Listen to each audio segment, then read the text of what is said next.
ಬಂಗಾಡಿಲಿ settle ಆದಾಗಲೂ ಕೂಡ ಸಣ್ಣ ಪುಟ್ಟ ಕಾರಣಗಳು ಏನೇ ಇದ್ರೂ ಕೂಡ ಸೀತಾರಾಮನೇ ಅದನ್ನು ಸಾಲ್ವ್ ಮಾಡ್ತಾ ಇರ್ತಾನೆ.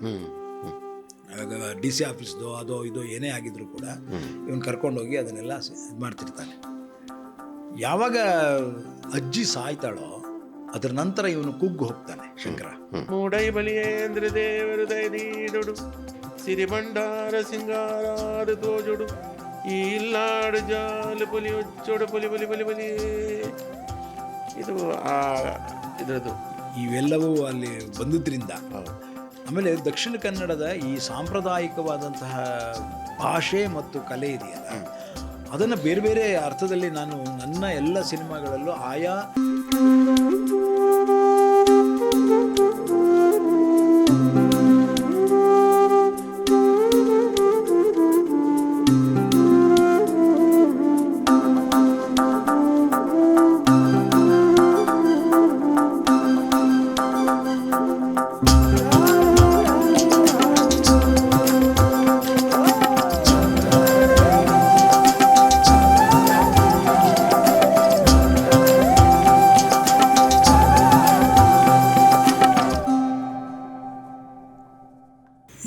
ಸೆಕೆಂಡ್ ಹಾಫಲ್ಲಿ ಸಾಂಗ್ ಬರೋದು ಸ್ವಲ್ಪ ತಡವಾಗೇ ಬರುತ್ತೆ. ಕತೆ ಹೋಗುತ್ತೆ ಕತೆ ಜೊತೇಲಿ ಇರ್ತೀವಿ. ನಮ್ಮಲ್ಲಿ ಒಂದು ಥೀರಿ ಇತ್ತಲ್ಲ, ಒಂದು 3 ಸೀನ್ ಆಗ್ತಿದ್ದಂಗೆ ಒಂದು ಸಾಂಗ್ ಆಗಬೇಕು, ಆಮೇಲೆ ಒಂದು ಸೀನ್ ಆಗ್ತಿದ್ದಂಗೆ ಫೈಟ್ ಆಗಬೇಕು, ಈ ಥರದ್ದೆಲ್ಲ ಒಂದು ಥೀರಿ ಇದೆಯಲ್ಲ, ಆ ಥರದ್ದು ಯಾವ ರೀತಿಯ ಥೀರಿಗಳಿಗೂ ಇದು ಅನ್ವಯ ಆಗಲ್ಲ. ಇಲ್ಲ ಅನ್ವಯ ಆಗಲ್ಲ. ಕಾದಂಬರಿ ಏನನ್ನ ಹೇಳ್ತಾ ಇದೆ ಮತ್ತು ಪಾತ್ರಗಳು ಯಾವ ರೀತಿ ಪೋಷಿಸ್ಕೊಂಡು ಹೋಗ್ತಾ ಇವೆ, ಕತೆ ಏನನ್ನ ಹೇಳ್ತಾ ಇದೆ, ಅದರ ಮೇಲೇ ಒಂದು ರೀತಿ ಚಿತ್ರಕಥೆ ಹೋಗೋದ್ರಿಂದ ಯಾವುದೇ ರೀತಿಯ ಈ ರೀತಿಯ ಸೂತ್ರಗಳಿಗೆ ಬದ್ಧವಾಗಿರೋದಿಲ್ಲ. ಅದರಲ್ಲೇ ಇದು ಬಹಳ ಉತ್ತಮವಾದ ಚಿತ್ರ ಆಗೋದು. ಯಾವ ಸೂತ್ರಬದ್ಧವಾಗಿದ್ದಾಗ ಇದಾದ್ಮೇಲೆ ಬಂತು ಗುರು, ಇನ್ನೊಂದು ಫೈಟ್ ಇರುತ್ತೆ, ಸ್ವಲ್ಪ ಹೊರಡೋರು ಬರ್ತೀನಿ ಅಂತ ಹೋಗೋ ಚಾನ್ಸಸ್ ಇರುತ್ತೆ. ಅದು ಯಾವುದೂ ಇರೋದಿಲ್ಲ. ಎಲ್ಲಿ ಏನು ಬರುತ್ತೆ ಅಂತ ಗೊತ್ತಿರೋಲ್ಲ, ಕಾಯ್ತಾ ಇರ್ತಾರೆ. ಬೆಳೆ ಭಾಳ ಚೆನ್ನಾಗಿ ಬೆಳೆದು ಬಿಡ್ತಾನೆ. ಬೆಳೆದವನು ಅವತ್ತು ನೆಕ್ಸ್ಟ್ ಡೇ ಅದನ್ನು ಕುಯ್ಲ್ ಮಾಡಬೇಕು, ಅವೆಲ್ಲ ತಲೆಯಲ್ಲಿರುತ್ತೆ. ರಾತ್ರಿ ಯಕ್ಷಗಾನ ನೋಡ್ತಾ ಕೂತಿರ್ತಾರೆ. ಅಲ್ಲಿ ಬೆಳೆನೆಲ್ಲ ಕತ್ತರಿಸ್ಬಿಡ್ತಾರೆ. ಕತ್ತರಿಸಿ ಇದು ಮಾಡಿ ಬೆಂಕಿ ಹಾಕಿ ಏನೇನೋ ಮಾಡ್ತಾರೆ. ಅದು ಗೊತ್ತಾಗುತ್ತೆ ಅವ್ರಿಗೆ ಬೆಳೆ ಹಾಳು ಮಾಡ್ತಿದ್ದಾರೆ, ಕತ್ತರಿಸ್ತಾ ಇದ್ದಾರೆ ಅಂತ. ಅಲ್ಲಿ ಹೋಗಿ ಗಲಾಟೆ ಮಾಡಿ ಅವ್ರನ್ನೆಲ್ಲ ಹಿಡಿದಾಕಿದ್ರೆ ಅವ್ರು ಶಾನುಭೋಗ ಕಳಿಸಿತ್ತು ಅಂತ ಗೊತ್ತಾಯ್ತು. ಸೊ ಶಾನುಭೋಗ ಕಳಿಸಿದ್ದಕ್ಕೆ ಅಲ್ಲಿ ಹೋಗಿ ಅವನ ಹತ್ರ ಜಗಳ ಆಡ್ತಾನೆ. ಅವನಿಗೆ ಹೇಳ್ತಾನೆ, ನಿಮಗೆ ಕೈಯಲ್ಲಿ ಆಗಲ್ಲ ಅಂತ ಈ ಥರದ್ದೆಲ್ಲ ಮಾಡ್ತಾ ಇದ್ದೀರಾ, ನೀವು ನಾನು ನಿಂತರೆ ಅದೇ ರೀತಿಯೇ ನಿಮ್ಮ ಭಾಷೆಯಲ್ಲಿ ಉತ್ತರ ಕೊಡಬಲ್ಲೆ ನಾನು ನಿಮಗೆ, ಹಿರಿಯರು ನೀವು, ನಾನು ಹಾಗೆ ಮಾಡಲ್ಲ ಅಂತ ಹೇಳಿ ವಾಪಸ್ ಬರ್ತಾನೆ. ಆಮೇಲೆ ಆ ಅಜ್ಜಿ ಅವನ್ನ ಕನ್ಸೋಲ್ ಮಾಡ್ತಾಳೆ. ಕನ್ಸೋಲ್ ಮಾಡಿ ಅವನಿಗೆ ನೀನು ಇದನ್ನೆಲ್ಲ ಬಂಗಾರದ ಸುಗ್ಗಿ ಮಾಡು, ಅಂಗಡಿ ಸುಗ್ಗಿ ಅಂತ. ಅಲ್ಲಿ ಬರೋ ಹಾಡಿದು. ಅಲ್ಲಿ ಸಾಹಿತ್ಯ ಚೇಂಜ್ ಆಗುತ್ತೆ. ಎಲ್ಲ ಬಂಗಾಡಿ ಮನೆ ಮನೆಗೆ, ಫಸ್ಟ್ ಬಂಗಾರ ಕಣಕಣಕ್ಕೆ ಅಂತ ಬಂತು, ಇಲ್ಲಿ ಬಂಗಾಡಿ ಮನೆ ಮನೆಗೆ ಅಂತ ಬರುತ್ತೆ. ಹೌದು. ಆಮೇಲೆ ಸ್ಟಾರ್ಟಿಂಗಲ್ಲಿ ಇದು ಬಲೀಂದ್ರ ಹಬ್ಬದಾದ್ರಿಂದ ನಾನು ಅಲ್ಲಿ ಉಪ್ಪಿನಂಗಡಿ ಸುತ್ತಮುತ್ತ ಏನೇನು ಸಿಗುತ್ತೆ ಅದಕ್ಕೆ ಸಂಬಂಧಪಟ್ಟ ಪಾಡ್ದನಗಳು ಅದೆಲ್ಲ ಟೇಪ್ ರೆಕಾರ್ಡಲ್ಲಿ ತಗೊಂಬಂದು, ಆಮೇಲೆ ನಮ್ಮ ಫ್ಲೂಟಿಸ್ಟ್ ಬುಟ್ಟೋ ಅನ್ನದ ಪ್ರಸನ್ನ ಪಟ್ನಾಯಕ್ ಅವರಿಗೆ ಹೇಳಿದೆ, ಮೂಡೈ ಬಲಿಯೇಂದ್ರ ದೇವರು ದೈದೀಡೊಡು ಸಿರಿಬಂಡಾರ ಸಿಂಗಾರಾದ ತೋಜೊಡು ಈ ಇಲ್ಲಾಡು ಜಾಲು ಪೊಲಿ ಒಚ್ಚೊಡು ಪೊಲಿ ಪೊಲಿ ಪೊಲಿ ಪೊಲಿ. ಇದು ಇದರದ್ದು ಬಲೀಂದ್ರ ಹಬ್ಬದ. ಹೌದು, ಅದನ್ನು ಕೃಷ್ಣೇಗೌಡರು ಪೂಜೆ ಮಾಡಿಬಿಟ್ಟು ಹೇಳ್ತಾರೆ ಇದರಲ್ಲಿ. ಹೌದು, ಮುತ್ತಿನ ಪಾತ್ರ ಅದನ್ನು ಹೇಳ್ತಾರೆ. ಹೌದು. ಆಮೇಲೆ ಇದು ಬೇಸಾಯದ ಹಾಡಾದ್ರಿಂದ ಅದರಲ್ಲಿ ಅಜ್ಜಿದ್ದು ಲೈನ್ ಬೇಕಲ್ಲ, ಬೇಸಾಯಗಾರ ಮನೆಗೆ ತೋರಣ ಬಂಗಾರದ ಕದಿರು, ನಲಿದಾಡೋ ಧಾನ್ಯ ಲಕ್ಷ್ಮೀ ಭೂಮಿ ತುಂಬ ರತ್ನಾದ ಪೈರು ಅಂತ ಈ ಸಾಲು ಅವರು ಗೀತಾ ಬಾಲಸುಬ್ರಹ್ಮಣ್ಯಂ ಅಂತ ಅವರು ಹಾಡಿದ್ದು. ಅವರ ತಾಯಿನೂ ಜಾನಪದ ಇದು ಈ ಸಾಂಪ್ರದಾಯಿಕ ಹಾಡುಗಳೆಲ್ಲ ಹಾಡ್ತಿದ್ರು. ಇಲ್ಲೇ ಚನ್ನಮನ್ಕೆರೆಯಲ್ಲಿ ಮನೆ ಇರೋದು. ಅವರು ಕರ್ನಾಟಕ ಸಂಗೀತ ವಿದೂಷಿ. ಗೀತಾ ಬಾಲಸುಬ್ರಹ್ಮಣ್ಯಂ ಅವರು ಹಾಡಿದ್ರದನ್ನು. ಇದರಲ್ಲಿ ಹಾಡಿನ ಕ್ರೆಸೆಂಡೋ ಜಾಸ್ತಿ ಆಗ್ತಾ ಹೋಗುತ್ತೆ ಹಾಂ, ಸೆಕೆಂಡ್ ಹಾಫಲ್ಲಿ ಅದು. ಹೌದು. ಆಮೇಲೆ ಇವರು ಟ್ರೈಬಲ್ಸ್ ಹಾಡ್ತಾರೆ ಇದರಲ್ಲಿ. ಪೊಲಿಯೇ ಪೊಲಿಯರ್ ಪೋಂಡು ಪೂವೆರ್ ಪೋಂಡುಲ್ಲಯ ತೋಜಂದೇನೆ ಪೋಂದುಲ್ಲಯ ಈಜಿಂದೇರು ಪುನ್ನಮೆ ಕರುಂಗೋಲೂನ ಕೊಂಡಾರ್ದೆ ಕೆನಂದೇನೆ ತೆರಿಯೊಂದು ದೈಮಾದಿ ಮಾಲೆ ಅಂತ ಅದೊಂದು ಬೇರೆ ಇದೆ. ಅದು ಆ ಸೇಸಮ್ಮ ಅಂತ ಲೇಡಿ ಅದೇ ಅವರಿಂದ ತೊಗೊಂಡಿದ್ದ ಇದು. ಬಟ್ ಅದು ಎಷ್ಟು ನೇಟಿವಿಟಿ ಕೊಡ್ತದೆ ಅಂತಂದರೆ ಅಥೆಂಟಿಸಿಟಿ ಕೊಡುತ್ತೆ. ಅದನ್ನು ಭಾಳ ಚೆನ್ನಾಗಿ ನಾವು ಬಳಸ್ಕೊಂಡ್ವಿ. ಹೌದು. ಇನ್ಫ್ಯಾಕ್ಟ್ ಆ ಇಡೀ ಸುಗ್ಗಿಯ ಕುಣಿತ ಏನಿದೆ ಅದು ಒಂದು ಅರ್ಥದಲ್ಲಿ ಅದರ ವ್ಯಾಲ್ಯೂ ಬೇಸ್ಡ್ ಇದು ಭಾಳ ಜಾಸ್ತಿ ಆಯಿತು ಬಿಕಾಸ್ ಆಫ್ ದಿಸ್ ಓನ್ಲಿ. ಅದೇ ಇವೆಲ್ಲವೂ ಅಲ್ಲಿ ಬಂದಿದ್ದರಿಂದ. ಹೌದು.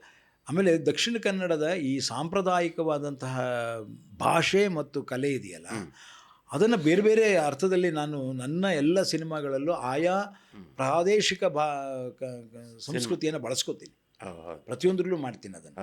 ಈಗ ನೀವು ಜನ್ಮ ಜೋಡಿಯಲ್ಲಿ ಯಾವ ರೀತಿ ಕಂಸಾಳೆ ಬಂತು, ಹಾಗೆ ಇಲ್ಲಿ ಪಾಡ್ದನಗಳಾಗಲಿ ಉಳಿದಿದ್ದಾಗಲಿ ಎಲ್ಲಿ ಯಾವ ರೀತಿ ಬಳಸ್ಕೊಂಡಿದ್ದೀವೋ, ಸೊ ಇದೆಲ್ಲವೂ ಕೂಡ ಅಲ್ಲಿಯ ನಿಜವಾದಂತಹ ಸಂಸ್ಕೃತಿಯನ್ನು ಹೇಳ್ತಾ ಹೋಗುತ್ತೆ. ಈ ರಿಯಲಿಸ್ಟಿಕ್ ಸಂಸ್ಕೃತಿ ಹತ್ರ ಬಂದಾಗ ಅದು ತಾನೇ ತಾನಾಗಿ ಗ್ಲೋಬಲ್ ಆಗುತ್ತೆ ಅಂತ. ಅದೆಷ್ಟು ರೀಜನಲ್ ಆಗಿರುತ್ತೋ ಅದು ತಾನೇ ತಾನಾಗಿ ಗ್ಲೋಬಲ್ ಆಗುತ್ತೆ. ಸೊ ಆ ಇದು ಇದರಲ್ಲಿ ಭಾಳ ಚೆನ್ನಾಗಿ ಬಂದಿದೆ. ಏನು ಪ್ಲಸ್ ಪಾಯಿಂಟ್ ಇದ್ರದ್ದು ಅಂತಂದರೆ, ಲಾಸ್ಟಲ್ಲಿ ಆ ಕ್ರೆಸೆಂಡೋ ಭಾಳ ಇದಕ್ಕೆ ಹೋದಾಗ ಆ ಖುಷಿ ಆನಂದ ಎಲ್ಲ ಇದ್ದಾಗ ಅಜ್ಜಿ ಕುಸಿದು ಬೀಳ್ತಾಳೆ. ಅಲ್ಲಿ ಅದಕ್ಕೋಸ್ಕರ ಕಾಯ್ತಾ ಇದ್ಲೇನೋ ಈ ಊರಲ್ಲಿ ದತ್ತಣ್ಣ ಬರಬೇಕು, ದತ್ತಣ್ಣನ ಸಂತತಿಯವ್ರು ಯಾರೋ ಬರಬೇಕು, ಅವರು ಆ ಮನೆ ಕಟ್ಟಬೇಕು, ಮನೆ ಕಟ್ಟಿ ಅದರಲ್ಲಿ ಒಲೆ ಉರಿಸ್ಬೇಕು, ಆ ಒಲೆ ಉರಿಸಿದ್ದಕ್ಕೆ ಬೆಳೆ ಬೆಳೆಸಬೇಕು, ಆ ಬೆಳೆ ಸುಗ್ಗಿ ಆಗಬೇಕು ಅಂತ ಕಾಯ್ತಾ ಇದ್ದಂಗೆ ಅವಳು ಆ ಇಡೀ ಇದು ಕ್ರೆಸೆಂಡೋಗೆ ಕುಸಿದು ಬೀಳ್ತಾಳೆ.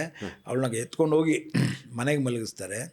ಕೊನೆಯ ಗಳಿಗೆಗಳು ಅವಳಿಗೆ ಎಷ್ಟು ಖುಷಿ ಅಂದರೆ ತಾನು ಹುಟ್ಟಿದ್ದ ಮನೆಗೆ ವಾಪಸ್ ಬಂದಿದ್ದಾಳೆ.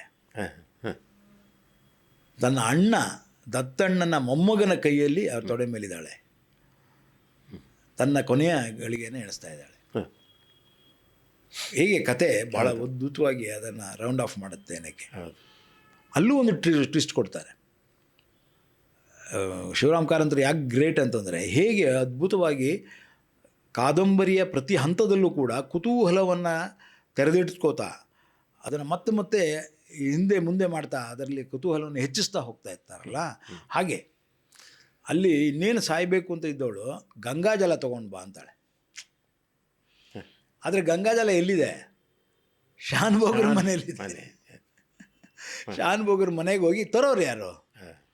ಅಲ್ಲಿ ಎಳ್ಚಿತ್ತಾರೆ ಹೇಳೋದು, ದಯವಿಟ್ಟು ಶಂಕರ ನೀನೇ ಹೋಗು, ಬೇರೆ ಯಾರು ಹೋದರೂ ಕೊಡೋಲ್ಲ, ನೀನು ಹೋಗು.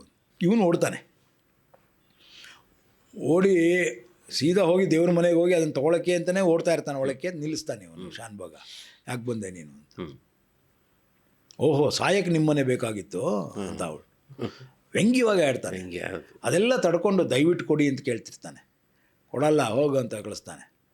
ಅವನು ವಿಧಿ ಇಲ್ಲದೆ ವಾಪಸ್ ಬಂದರೆ ಹೊರಗಡೆ ಶಾನ್ ಭೋಗರ ಹೆಂಡತಿ ಆ ಗಂಗಾಜಲದ ಇದನ್ನು ಗಿಂಡಿನ ಹಿಡ್ಕೊಂಡು ನಿಂತಿರ್ತಾಳೆ. ದಯವಿಟ್ಟು ತೊಗೊಂಡೋಗು, ದಯವಿಟ್ಟು ತೊಗೊಂಡೋಗು, ಬೇಗ ಹೋಗು ಅಂತ ಕೊಡ್ತಾಳೆ ಅವನ ಕೈಗೆ.